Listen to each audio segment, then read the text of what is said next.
Ashama akkam jirtu jaalatamoo fi kabajamtoonni ilmaan Oromoo akkasumatti kan Facebook irra jirtanii fi akkasumatti kan biyya keessa jirtan hundi keessaniyyuu akkam jirtu fayyaa keessaniin jedha. Egaa deebi'ee dhufee jira ammasii wanni deebi'ee dhufee fi waan sadii ijoo waan sadii qabu hamma afuritti irraa dubbachuu barbaada. Innis maalinni uummanni Oromoo tokkoffaan gaaffiin inni gaafate maalinni deebiin inni argate maalinni. Kanaafiyyuu egaa namni tokko akka dhala namaatitti wajjiniin taa'ee yookaan immoo akka wal beekutti akka seerattis akka waan biyya keessa jiru uummanni Oromoo akka jaarsa biyyaattis waan hunda godhee jira jechuudha. Waan hunda godhee jira. Gaaffiin inni gaafate san irratti dubbiin harumaayyuu maaliif gaaffii kana gaafattan kan jedhuun du'aaf ajjeechan irratti labsamee jechuudha. Akka irra ajjeesan akka tarkaanfii irratti fudhatan irratti labsanii jiran jechuudha. Kana jechuun maalinni nuti ilmaan Oromoo namni beektee sila akka firaatitti gaafa namni tokko du'e firaatu ilmatu eessumatu obboleessatu soddaa sigalee aantee gosatu roorroo tokko ofirraa dhorka. Gaafa namni biraa dhufee nama tokko ajjeesu yookaan immoo abbaa kiyya ajjeesu anaa fi obboleeyyan kiyyaa fi eessumman kiyya akkasumatti gosa kiyyatu roorroo kana gumaa abbaa kiyyaa kana baasuu jechuudha. Kun jechuun maalinni ilmaan Oromoo har'a nuti ilmaan keenya awwaallee manatti deebinee taa'uun keenya bu'aa tokko hin qabu, hiikallee hin qabu jechuudha. Maaliif waan kaleessa abbootii keenyarraa waan kaleessa uumamaan qabnurraa sana diiguu ta'a jechuudha. Kanaafuu hamma danda'ametti gumaa namni fakkeenyaaf gosti fagoo sirraa jiru yeroo sanitti atattamaan dhufee gumaa abbaa keetii san akkaataa ati barbaaddu sanitti si bahuu hin danda'u. Nama si bira jiru santu fira si bira jiru obboleeyyan si bira jiru santu gosa kee kasitti isi keessa jiru kan wajjin hin jirtan santu akka gaariitti waan kana gumaa sana bahuu danda'a jechuudha. Gabaabadhumatti ani wanti nani jedhu ilmaan Oromoo maraaf kan biyya alaa fi kan biyya keessa jiraniif keessumaa warri hidhamanii fi akkasumatti warra wareegaman qabsoo kanarratti qabsoon kun du'a nama qawwee qabatee nutti dhufu kana harkaan ofirraa deebifna jechuun waan sobaati. Maaliif namni nama waa beekutti nama waa dhaga'utti gaaffii fakkaataa gaafata deebii fakkaataa irraa argata. Namni dhagaatti haasa'uun waan irraa deebii irraa argatu waan qabu natti fakkaatu. Kanaafiyyuu dhagaa kana yoo dhahan hin caba bakka lamatti cabsuu barbaachisaadha. Kana wanti nani jechuu barbaadu maalinni gabaa yoo dubbiin kiyya lola tokko amma lolli nurratti labsame kana lola kana qolachuudhaaf du'uu qofa otoo hin taane ajjeefnee agarsiisuu danda'uu qabna.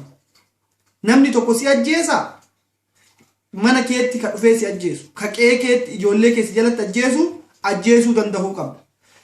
Qawwee dhabdu dheeboon dhabdu dheeboo dhabdu gajaran dhabdu gajara dhabdu cuubeen dhabdu. Kanaafuu wanni barbaachisaa ta'e yeroo ammaa kanatti waan kanarratti hundooftanii waan ilmaan Oromoo irra jirtu kanarratti waan kana barbaachisaadha.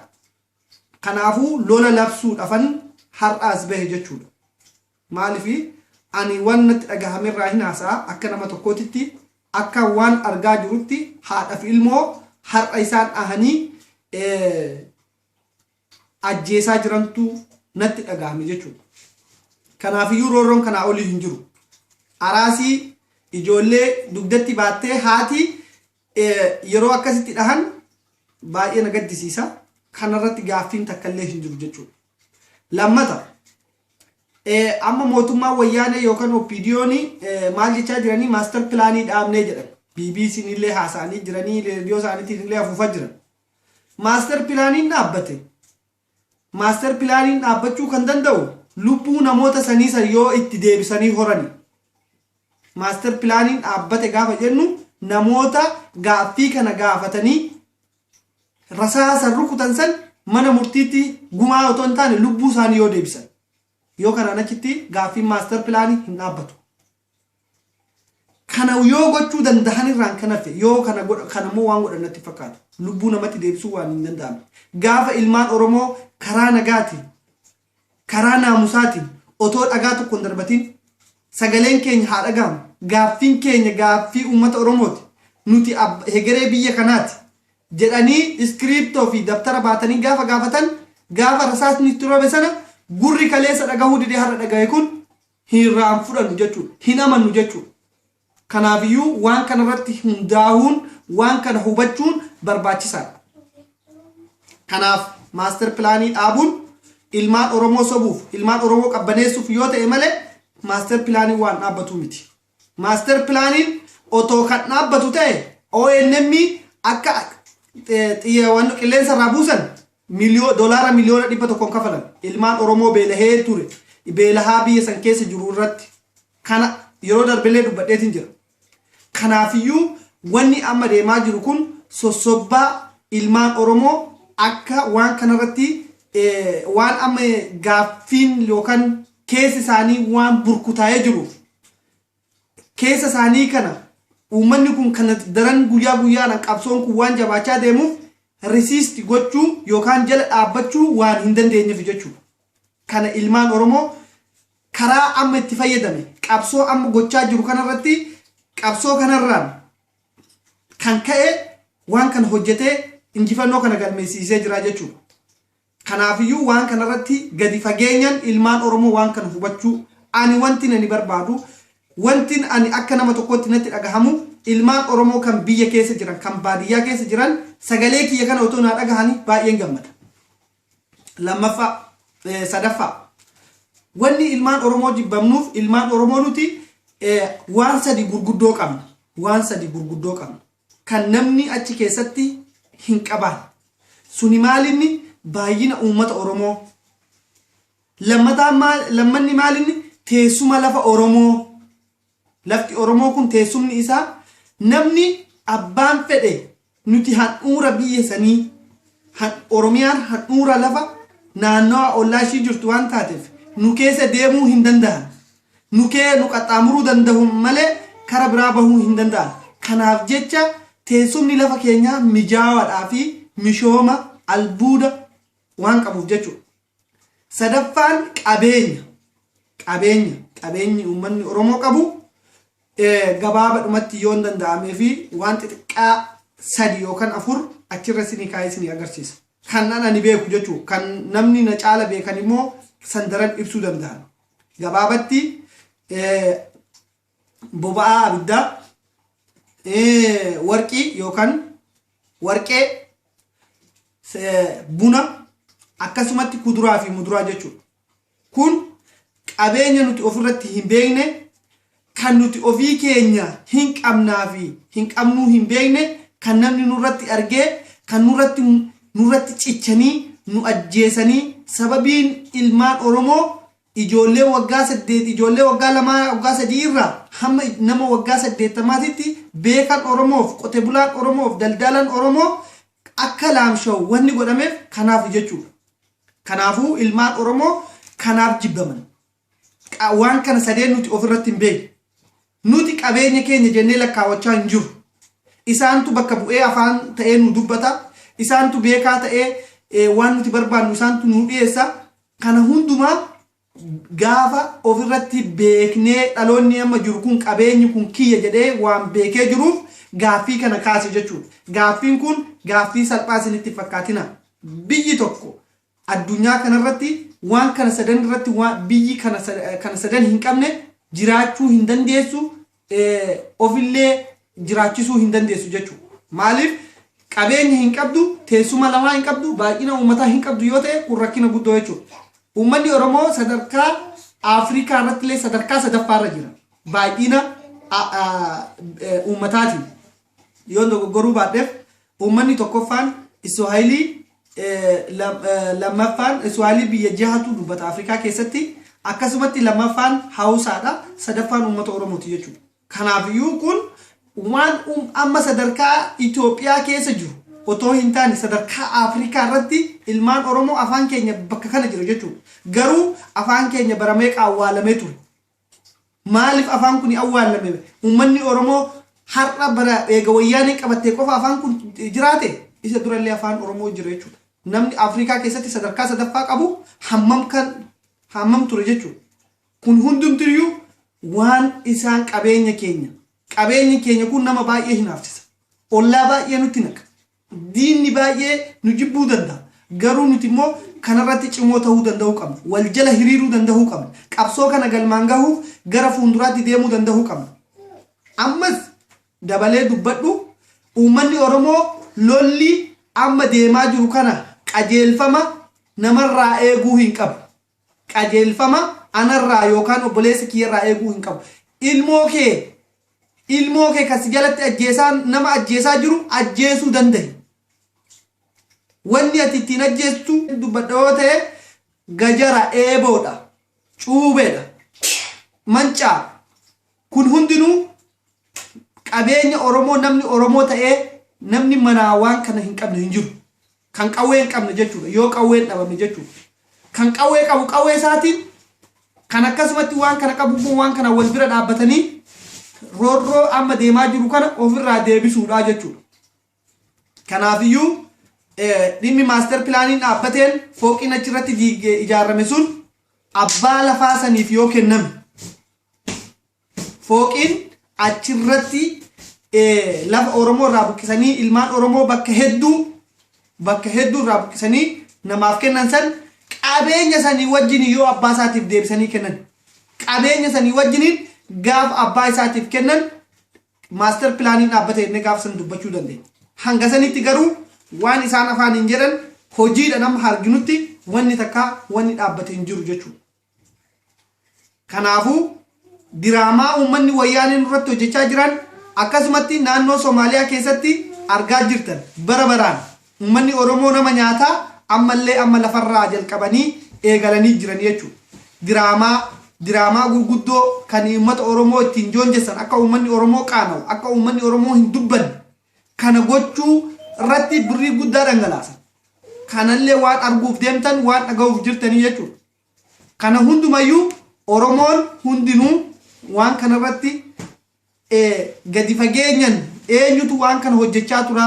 Wanti kun maaliif bara 3 bara 4 dura ta'uu didee maaliif amma ta'ee waan jedhamu kana beekuu danda'uu qabna. Yaaduu danda'uu qabna. Baroottan darbe kana keessatti maaltu deemamaa ture? Har'a Oromoon maalirraa akkamittiin kana ta'e? Kara Somaalee kana keessatti waan ajaa'ibaa tokkotu deemaa jira jechuudha.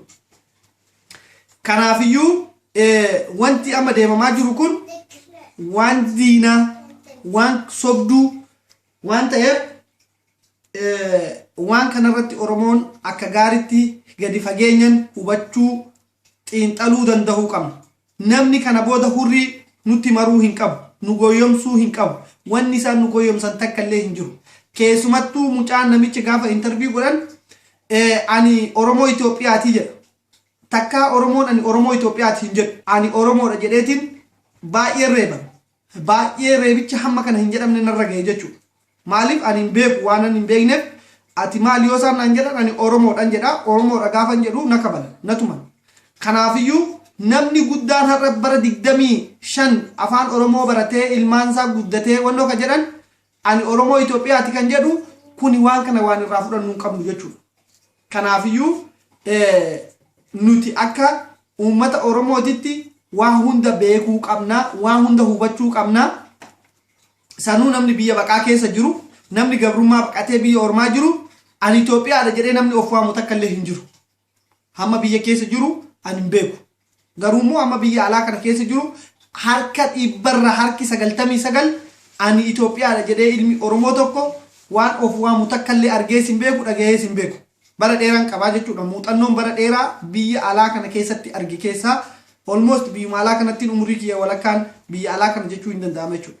Kanaafiyyuu kunillee akka nu rifachiifne gabaabadhumatti mootummaa wayyaanee waan amma hojjechaa jirtu kanarratti milkaa'umni isaanii waan hin mijanneef kufaatiin isaanii waan qarqara gaheef waan keessi isaanii burquqaa'ee jiruuf burkutaa'ee gama hundaan kara waraanatiin kara miseensotaan doktoronni akkasumatti hojjettoonni baankii akkasumatti hojjettoonni bishaanii hojjettoonni ibsaa waan bakka hunda hojjetan waan irratti garagaraniif maaster pilaanii dhaabnee jedhan malee waan biraatiif miti jechuudha. Waan arfaffaan dubbachuu barbaada. Waan arfaffaa jechuun naannoo Finfinnee laalchisee waan uummanni Oromoo naannoo san jiraatan gochuu qaban yookaan immoo irratti hojjechuu barattoonni fi akkasumatti daldaalonni Oromoo hojjechuu qaban. Finfinneen uummanni riira nagaa bahuu waa'ee Finfinnee kanarratti gargaarsa gochuu dhiisuun homaa rakkoon qabu. Ammoo wanni hunduu harka keenya keessa jira. As keessa jira. Akkanatti yoo qabne nu keessaa bahuu hin danda'u. Warri amma ciisee TVdhaan daawwachaa jiru kun gaafa harka miilan har'a caammadhaan deeman kopheen isaan ittiin deeman miila qullaa gadi fiiganii hiriira kan keessatti hirmaatan jira jechuudha. Yoo irratti hojjennu. Maaliin hojiin keenya? Minaan keenya gabaa baasuu dhiisuu, bishaan keenya irraa kutuu, waan isaan naannoo Finfinnee kanatti argamu. Nam tokko akka minaan Oromoon wanni inni gabaadhaa barbaadu tokko hin jiru. Zayitiin barbaadu dhadhaa qaba, dhadhaa isaatti nyaata, aannanii nyaata, areera nyaata, kana nyaatee jiraata jechuudha. Namoonni naannoo haasan jiran tan isinirraan dhaladhee achitti na waan dhaladheef jechuudha. Kanaafiyyuu warri har'a Finfinnee keessaa ilmaan Oromoo gaafa dhumaa jiran callisaa ciisaa jiran kun isintuu kennaafii jira. Kana irraa dhaaba torban tokkoof torban lamaaf bishaan biyya boombaa keessan irraa mura. Yoo isaan gadi bahanii uummata Oromoo fuulduratti amma akka wayyaaneen amma iyyaa jirtu kanatti yoo isaan gadi bahanii u'u jedhanii niyyin. Yoo isaan simbiran dhaabbatin nuti sagaleen uummata Oromoo sagalee keenya yoo isaan hin jedhin maal jedha mucaan sun naan jedha. Kana irratti hojjedha. Bishaan minaan waan tokko waan qabeenya Oromoo jedhame albuunni shunkurtiin barbareen wanni hundumtu wanni gabaabahu kun irraa dhaabbachuu qaba jechuudha. Yeroon irraa dhaabbatamu yeroo ammaati. Kana dura qeerroon labsanii turan. Labsiin kun yeroo isaa eeggatee yeroo ammaa kanatti jechuudha. Gaafa xaafii gabaa baasuu dhiisuu, boqqolloo gabaa baasuu dhiisuu, garbuu, qamadii kana hunduma gabaan dhaabbachuu qaba. Gabaan dhaabbachuu qaba. Kana yoo hin ta'in qabsoon nuti gochaa jirru xiqqoo isaan ammallee waan nu dadhabsiisan itti fakkaata. Ammoo kana yoo goone torban tokko keessatti deebii waan kana arguudhaaf deemna waan ta'eef please waan kana irratti wal gargaarree yaa hojjennu uummata keenya bira dhaabbannee uummanni kun ilmoo isaa bira dhaabbatee abbaan otoo ilmoo irraa dhiyeessin ilmoon otoo abbaa irraa dhiyeessin waan kana irratti qooda fudhachuu danda'uu qabaan jedha. Kanaafiyyuu waan kana namoonni wanta kana dhageessan waan na dhageeffataniif ulfaadhaadha horaa bulaa isiniin jedha. Ammoo sheerii gootanii namoota biyya keessa jiran bira akka naa geessiftan. Ani wanti nani barbaadu waan na dhukkubsu uummata kiyya achi baadiyyaa jiru waanan achitti dhaladhee guddadheef waanan isaan keessaa baheefan dubbadha jechuudha. Rakkinni kiyya rakkoon isaanii har'a keessa jiran kun akaakayyuu kiyyaaf abaabilee kiyyatti itti ture. Har'allee firri kiyya yookaan dhiini kiyya harka 199 biyya keessa jira waan ta'eef ana qofatu ala jira jechuudha. Kanaafuu isaaniin naa gahaadha. Naannoo hunda maraan naa gahaa waan kanarratti sheerii naa godhaa. Piliis na gargaaradha. Ergaa kiyya kana uummanni kiyya naaf haa dhagahu. Kanuman jechuu barbaadaa galatoomaadha. Yeroo biraa walitti deemna yoo Rabbi jedhe egaa qabsoon keenya siinii galee qabsoo haqaa waan ta'eef qabsoo irraa duubatti deebi'uun waan tokko waan akeekkachiisa dhumarratti ani jedhu namni qabsoo kanarraa duubatti of deebisuurraa dhaabbachuu qaba jechuudha. Qabsoo kana gara fuulduraatti oofuu malee jaarsolii biyyaa abbootii amantii wanni jaarsummaa jedhamu takka hin jiru. Jaarsummaan uummata Oromoo warra ajjeesan san gaafa lubbuu itti horan. Kanaan achitti hamma isaan biyya keenyaa bahanii Tigraay seenanitti biyya isaaniitti deebi'anitti jaarsummaa takka illee nama wajjin hin qabu. No jaarsummaa. Kanan sinin jechuu barbaada galatooma.